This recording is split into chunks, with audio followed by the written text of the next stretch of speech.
25 of a 75, and I would predict 76 lap first segment of this NASCAR Craftsman Supertruck Series event. The Goodies 150. If you're new to this series, they run to halfway, take a 5-minute break to work on and adjust the trucks, line it back up, and go again. There's a little contact between the two Dodges. Keselowski came up on the inside of Walker Evans and gave him a tap. And there we see the 87 car, John Nemechek, going by, and there we see Dennis Setzer by Walker Evans, and he takes that spot away. Little smoke being reported out of the 22 truck of Todd Massey. And he appears to be a little off the pace here in the BC Racing entry. Yes. And up trouble. Barry Bodine has looped the starts the Exide truck. It's not the Exide truck. It's just a Ford truck. It's one of his dad's, Jeff Bodine's trucks. I thought they put an Exide. They put Exide paint job on it for sure. But yeah, I guess you're right. They had it listed on the entry list. Barry, of course, is 17 years old. Yeah, it's the Tanya Tucker salsa. Sure, you bet. Here's how it happened. There we see Barry and Sedgwick. And Sedgwick goes in the corner, and the car just pushes right up and touches the left rear. Barry Bodine really didn't do anything wrong in that. Barry was a victim there. A 17-year-old victim driving his first real vehicle race. He's a North Carolina oval track go-kart champion, but he's never driven anything bigger than a go-kart until he climbed in this big old truck, and he's given her a decent run today. His dad, of course, is the owner. We'll be right back.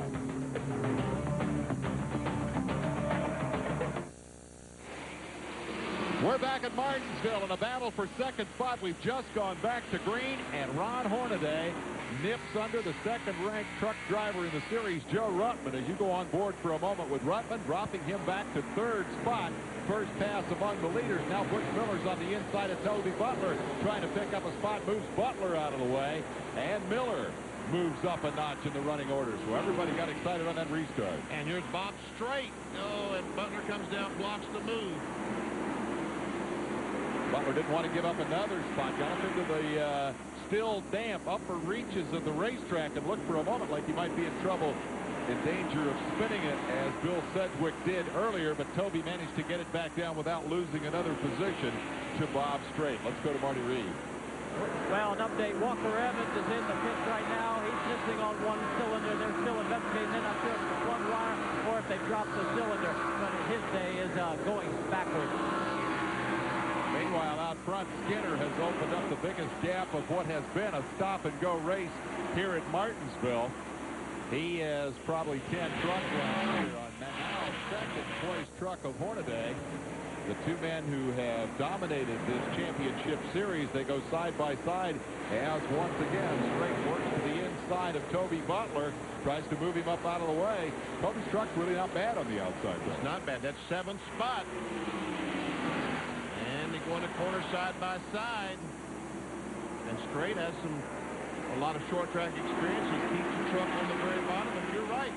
I'm impressed with the way Butler's truck is running on the outside groove. I tell you, he's running a lot higher risk line there for a lot of reasons, though. Oh, there they make some contact, bend a little sheet metal, rub a little tires. Tobey gets a half truck length in front of him. Strait keeps after him. Look at the traffic being and we see Ken Schrader on the outside. He just moved to the outside and felt like, look, if I'm going to get to the front, I'm going to have to do it. Oh, that's contact. And Schrader on the outside, no place to go. That's a bad gamble, as it turned out. He saw Butler working well. Schrader decided to go up there. Butler got stuffed in the wall, and Schrader drilled him. So we're under yellow again. It's the 5th caution in just 38 laps. Man, there's some heavy damage to that Ortho truck. Yeah, it doesn't look good, does it? No, that right rear is not in the position it's supposed to be in. Let's check out and see. There's Strait and Butler. They come off the corner. And I think Butler's going to get it. I mean, Strait's going to get it sideways. He does. Strait got just a little bit sideways. When he turned it back to correct it, he runs into the side of Butler and just kind of knocked the wheel straight. He hit the left front wheel and knocked the wheel straight. Normally that damage would not be that bad. See, when he straightened it out, he just catches that left front. And then Schrader comes along and catches the right rear.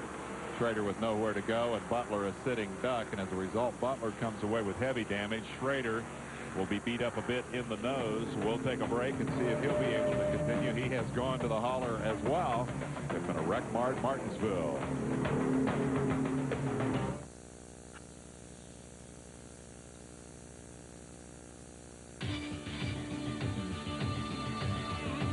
Pretty tough trucking today as the NASCAR Craftsman Supertrucks come to the little racetrack shaped like a paperclip. We're live at Martinsville, Virginia, and we are back under yellow for the 5th time today, and we'll take another look at how we got that way. Bob Strait in the 37, Tobey Butler in the 21, and you see Strait loses the back end a little bit. When he has to correct the truck, he goes up and bumps the 21, and again, their wheels meet. And that just basically jerks the wheel out of Tobey Butler's hand and drives him into the wall. Then, of course, Ken Schrader following behind had nowhere to go and hit him. Here is your field summary with Skinner leading every lap. Hornaday moving in front of Ruttman on the last restart. And then this is the way they stack up behind. And let's see who's making some good moves there. Jeff Bodine looking pretty good, moving up to 11. And Johnny Benson started 22nd. Those numbers on the outside reflect where the driver started. Todd Bodine in the 61 started 26th. He's now 13th. Good point. Sadler's up from 35th to 16th. We've been watching Kenny Wallace. Started 36th. He's 19th and crashed. He's got into the back of Vera Waltrip and started one of our yellow flag situations. And then here are some guys who have gone the other direction. They've had mechanical problems. Swindell actually crashed that truck. He hit somebody else apparently and damaged the right front. Now, that's not the driver. What's he doing in there? That must be one of the mechanics that went over to check on the condition of the truck, and he decided he'd hitch a ride back. He may be under there trying to fix it. You know, mechanics are just like drivers. Now we can get it running, no problem. He needs to be working on the front, not inside. He's got one of those Flintstone tires on there. There you go. Here's the other side. Oh, wow. Oh, he looks like he's up under the dash, working on the stereo maybe. One more look at how it happened. This one will really show you Butler's impact with the wall. Frustrating feeling right there. Oh, clips are pretty good. And there we see him come off the corner, and Schrader and Schrader took his truck to the hauler as well. So I think his AC Delco truck is out for the day. Nobody else involved. Everybody else behind was able to dip down to the inside and avoid it. So for Tobey Butler, the day is over. Young man comes out of the Pacific Northwest, 34 years old. Won a lot of NASCAR Winston Series races up in that vicinity, the NASCAR Northwest and Southwest tours. In fact, he's won 21 times before moving to North Carolina to get into the heart of stock car country and try to advance his career, and didn't advance far today. He's out of the race. We'll be right back.